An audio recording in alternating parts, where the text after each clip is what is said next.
Първата статия, за която ще говорим, се намира в investor.bg, като статията е озаглавена "Жилищното строителство у нас намалява значително в София, Пловдив и Варна". Лятото е било вяло за новозапочнатото и разрешеното жилищно строителство в страната. Какво точно се има предвид? Разрешеното и новозапочнато жилищно строителство у нас отбелязва значителен спад през третото тримесечие, както и 9-месечето на 2023 година, сочат данни на Националния статистически институт. През третото тримесечие местните администрации са издали разрешителни за строеж на 2107 жилищни сгради с 9805 жилища в тях и обща разгъната застроена площ от 1,1 милиона квадратни метра. Спрямо предходното тримесечие имаме увеличение с 3,5%, но броят на жилищата в тях като общата им застроена площ намаляват, като броя на жилищата намалява с близо 19%, 18,8%, а застроената им площ намалява с 17,8%. В сравнение с третото тримесечие на 2022 година, издадените разрешителни за строеж на нови жилищни сгради са по-малко с 2,4%, жилищата в тях намаляват с 33,3%, а площта им е надолу с 31,3%, сочат данните на Националния статистически институт.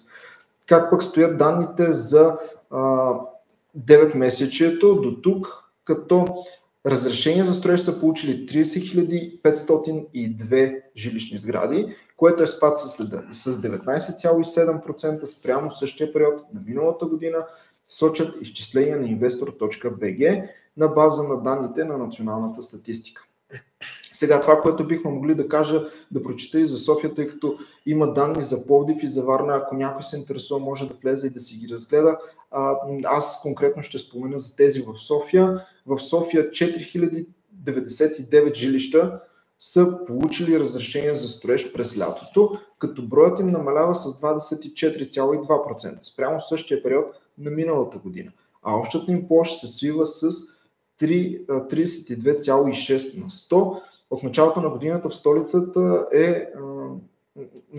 столицата разрешено строителството на 13 295 жилища с общо РЗП от малко над 1,4 милиона квадратни метра, спад съответно с 9,6% на броя и 19,5% на застроената площ.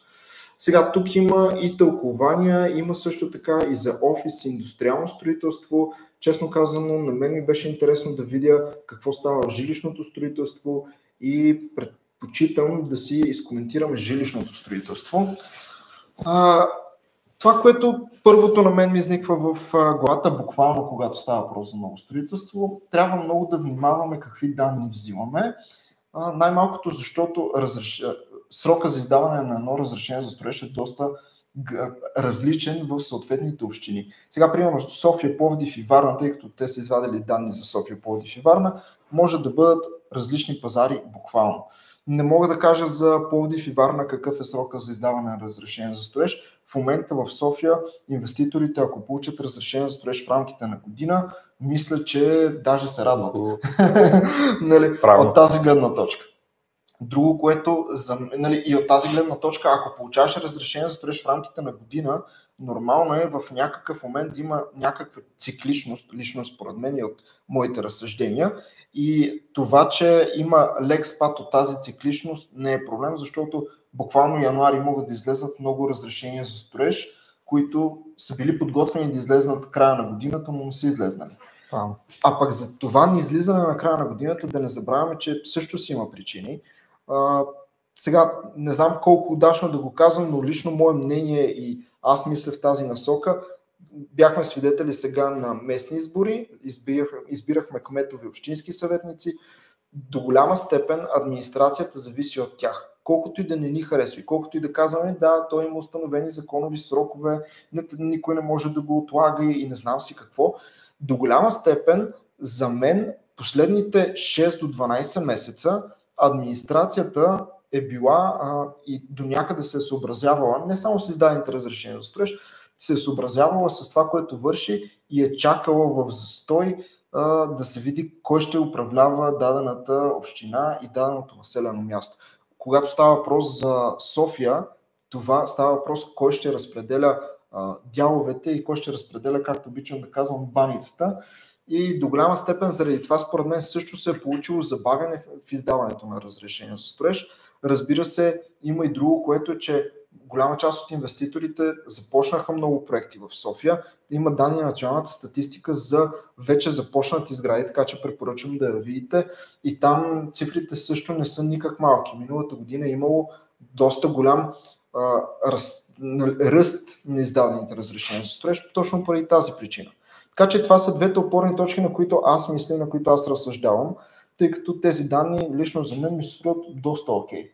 Според мен не трябва да имаме ръст в новото строителство. Обаче имам един въпрос към Тонката, защото знам, че така следи нещата. Как това нещо според теб ще се отрази на вторичния пазар? Ако има по-малко издадени разрешения за строеж и по-малко започнати сгради, тъй като тази година има и по-малко издадени започнати сгради, ако имаме по-малък брой разрешения за строеж и по-малък брой започнати сгради, по-малко жилища, които се строят от инвеститора, как това ще се отрази на пазара като цени, като търсене и предлагане, въобще във всеки един аспект?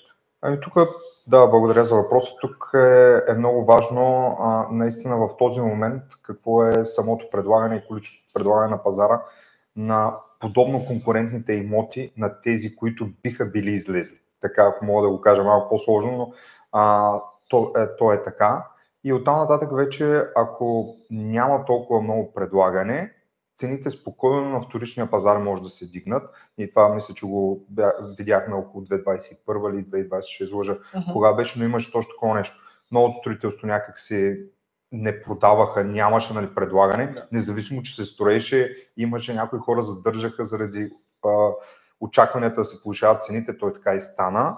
И в този момент вторичния пазар беше много висок. Но тогава имаше и предлагане и така нататък. В момента не забелязваме кой знае какво предлагане във вторичния пазар, така че не очаквам нещо такова да се случи в момента. Да, защото аз в предния епизод на Брокерското кафе говорих, имаме спад на сделките също, спрямо миналата година. Спрямо последните 10 години не е точно спад, тъй като сме буквално наравно с най-високото ниво, с изключение на последните 2 години, 2022-2021, но пък нямането на имоти, защото в момента, ако трябва да попитаме 10 агенции в София имате ли имоти, 9,5 ще отговорят не най-вероятно.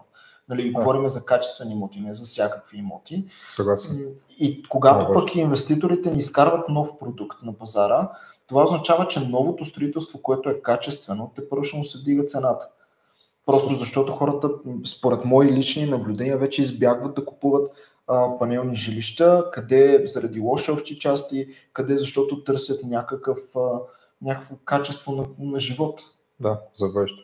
Много хубаво засегнахме темата с новото строителство. Аз точно това, докато те слушах, ми дойде мисълта да кажа, че наистина това е един доста важен и голям сегмент от пазара на недвижими имоти. Е хубаво хората да го следят, затова се радвам, че го отваряме, защото там наистина има много бизнес. Това, което ти каза, в един момент, ако новото строителство се засили или забави, той много може да повлияе на статистиката, ако така, защото в момента гледаме статистика. Така че това е много важно и исках да кажа няколко думи по повод това, което прочете за София.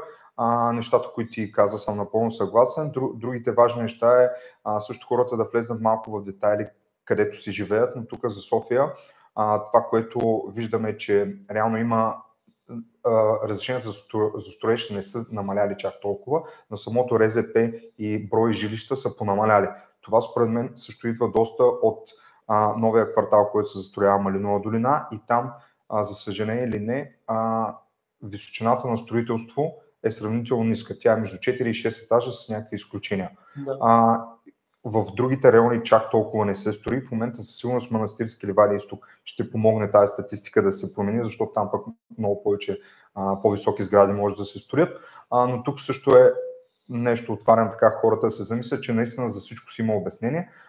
Просто във всяка една зона в София, във всеки един момент, както и всеки един друг град, си има зона на застояние, която малко или много с годините се актуализира, но тя не се актуализира толкова често. Доколкото знаем, между 5-7, даже да не кажа 10 плюс години се актуализира, което е доста голям период, според мен. Абсолютно съм съгласен. Липсата на качествени парцели в огромна част от районите в София също е огромен проблем, с който инвеститорите се срещат. Все по-често виждаме инвеститори, които намират страхотни парцели, но имат проблем с собствеността, множество собственици, все още не започната регулация или пък не влязла в сила и трябва първо да започват процедури, отчуждавания, въобще неща, които отнемат месеци и години понякога.